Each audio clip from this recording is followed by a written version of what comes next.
Katie here. Are you rolling? Yep. Oh, okay. If you could first introduce yourself, first and last name, please. I'm Tara McNeil. I'm Ava McMahon. I'm Susan McFadden. And I'm Mairead Carlin. And you are? Celtic Woman. Oh crap! I said Celtic ladies instead of Celtic women. Okay. We'll take it. Okay. First, I guess my first question is talk to me about this huge tour that you guys are embarking on. Yeah, well, it's our brand new show, Voices of Angels. We began back on the end of February, the 25th of February, I think we flew over to the States from Ireland. And it's a 4-month tour. I think we do, how many cities do we do at that time? 92, yeah. 92 cities and towns in that 4 months. And we're about 2/3 of the way through now. We have another month left and it's going really well. We're absolutely loving it and it's such a joy to be able to bring the show to all across America and meet the people and perform and see their reaction at the end of the night is very rewarding for us. Describe to me your type of music. What will people see when they come to see a show? I think there's something for everyone in Celtic Woman, and the beauty of it is that, you know, for years now they've taken different genres and fused them together into what has become this very well-known Celtic Woman sound. This album that we're currently touring at the moment is probably the most classical album that Celtic Woman have ever done, but they do have elements of the traditional Irish music fused with the classical tradition, so it's really something for the eyes and the ears. Why do people love Irish music? I think Irish people in general are known for their storytelling, and we love a good story. We love a bit of, you know, banter, as we say back home. And we also are very heartfelt people. We're a very heartfelt nation. We really look into things a lot, you know, we feel emotion very strongly. And I think people connect with that, and you know, that's our main message whenever we're performing, is that we just want people to come away and feel moved in some way, and I think that's why people love Irish music. And also the fast stuff, you know, they love a good jig as well. Yeah. Talk to me, it's not just music, there's also instruments involved. Tell me about that aspect. Yes, so I'm actually the fiddle player with the group and the harpist as well. So it's lovely to bring that element along with 3 fabulous vocalists. So I suppose my moments in the show is Across the World, which has a reel and a jig, and it gets the whole audience clapping along, and they enjoy that bit. And then in the second half, I take a different look on things and play For the Love of a Princess, which is the main theme from the movie Braveheart, and it has a more classical feel, and I suppose it just shows like our whole show has just got a bit of Irish, it's got classical, it has a bit of something for everyone really. So this question is for anyone, but you know, as people coming from Ireland, why is it important to break into the American market? Why is this market important? I think Ireland, you know, the Irish and the Americans have something massively in common, and that is that so many Irish people went to America, and so there's so many Irish living here, and every night you can really feel that when we perform. You know, you're really connecting with people on a very deep level because in some way they are Irish and they can feel that tradition, even though they may never have even heard Irish music before, but they know somewhere in their lineage there was an Irish person there. So I think I always feel very connected to America, probably more so than anywhere, because I just feel there's so many Irish here that have been here for hundreds of years. Talk to me about, you know, just watching the videos last night, you guys are always like so like glamorous. You're in like these gowns and your like, hair is up. Like is that like a lot? Do you ever just want to just like sing in sweatpants? I say it all the time. I'm always saying that I'd love to just go on in my pajamas tonight and sing. We've done sound checks in our pajamas. Yeah. We're coming with hoodies and the baggy bottoms. Yeah. It's definitely part of the show though, you know, we're very lucky that we have a fabulous Irish designer called Diane O'Mahony, who designs and makes all of our gowns and has been for the past 12 years since the beginning of Celtic Woman.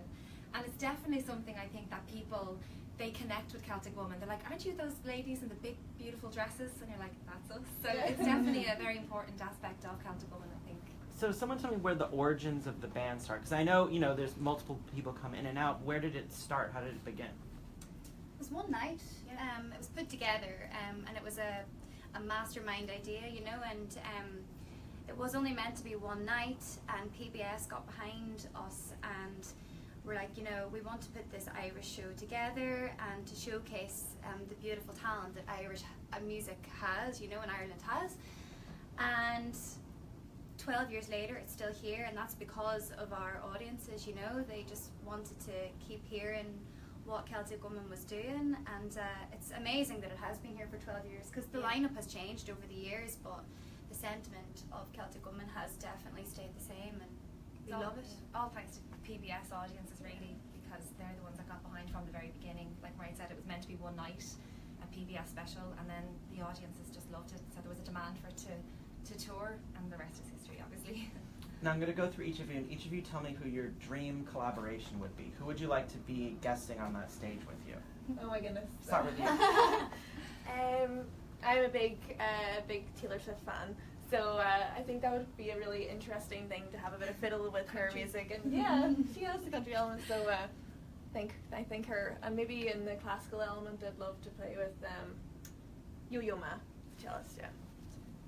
I'm a traditional at heart, so I love Sinead O'Connor, I love Enya, I love Lisa Gerrard, the singer in Gladiator, and many other things. So definitely one of those three ladies, it would just be amazing. Is that rumor about Enya true, that she's like living in a castle with like her hundreds of millions of dollars? She actually lives like down the road from me, and actually I know her niece. They're very normal. I think people just like to, you know, make these things up. I think they come from they're a lovely family. Yeah. No, I don't. So it's totally false. Yeah, I think she does live in a castle, but she's a nice lady. She can afford it. How about you? Josh Groban, to be honest. He's kind of, for me, the epitome of everything that classical crossover is, and he really took classical and pop music and fused them together, so yeah. Or Alison Krauss, actually. I love Alison Krauss. She's one of my favourite artists. Well, I'm a fan of the big divas. Like, you know, I come from a musical theatre background, so I love the kind of belty sort of divas. So actually we were only the other day watching Celine Dion performing My Heart Will Go On recently for was it the 20th anniversary of Titanic, but we actually performed My Heart Will Go On in our show, so Celine Dion. So let's talk about that, because you do perform that song. I know you perform a Josh Groban song. Have you Raise Me Up, have you guys heard from the artists that you cover ever? Well, You Raise Me Up was actually written by an Irish composer and songwriter called Brendan Graham. Mm-hmm. So we've actually worked closely with him. He's wrote a few songs that we perform in the show, so can't really give Josh Groban credit for that. But he sings that song. He actually made it famous. He made it famous, yeah. It was sung by The Secret Garden, before that. Yeah. And the lovely Brian Kennedy, who is such a great artist, and Josh heard it and kind of made it the big kind of song that it's known. Yeah. We do hear from people sometimes, don't we? Josh actually liked one of my tweets one time, and I was like, lastly, just wrapping up, kind of take me through some of the covers when people go to see your show, the covers of songs that they'll hear that they'll recognize. Well, I suppose we actually have a lot of movies songs. So we have My Heart Will Go On from Titanic. We have For the Love of a Princess from Braveheart. We have Time to Say Goodbye, isn't that from something? Yeah, Time to Say Goodbye. Is that Romeo and Andre Juliet, maybe? Pontelli. I think, yeah. Yeah. What else? Is there any others? There's like classics like Amazing Grace and Danny Boy that Celtic Woman have kind of done for years, and obviously Raise Me Up as well. So there's a lot of kind of classics. Do you ever forget the lyrics? all the time. I'm terrible, and I have a really bad memory, so I kind of have to stop and think sometimes, because we do shows every single day, and I like to change things up a little bit. So when you're kind of changing things and you kind of go, oh no, where am I? Do you know, because you get lost in the moment sometimes. I'm the opposite. If I overthink, that's when I forget the words. Yeah. I have to go and do it, and just do the same thing I did the night before. If I overthink and start analysing it, then I'll forget the words. So, last question before you guys sing is, how do you kind of when you're touring so much, how do you maintain your voice, and what are your tips for your travel tips? I guess you're travel experts.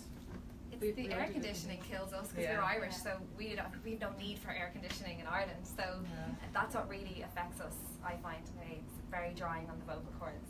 Sleep is huge. Like yesterday I didn't really sleep, and I really felt it in the show. And then even if there's aircon, whatever, if you sleep like 8 hours a night, it's very good, isn't it? Steaming. Wet towels, hang wet towels up in the tour bus and things like that. Try and get a lot of moisture in the air. Yeah. Thank you guys. Thanks so much. Thank you. All right.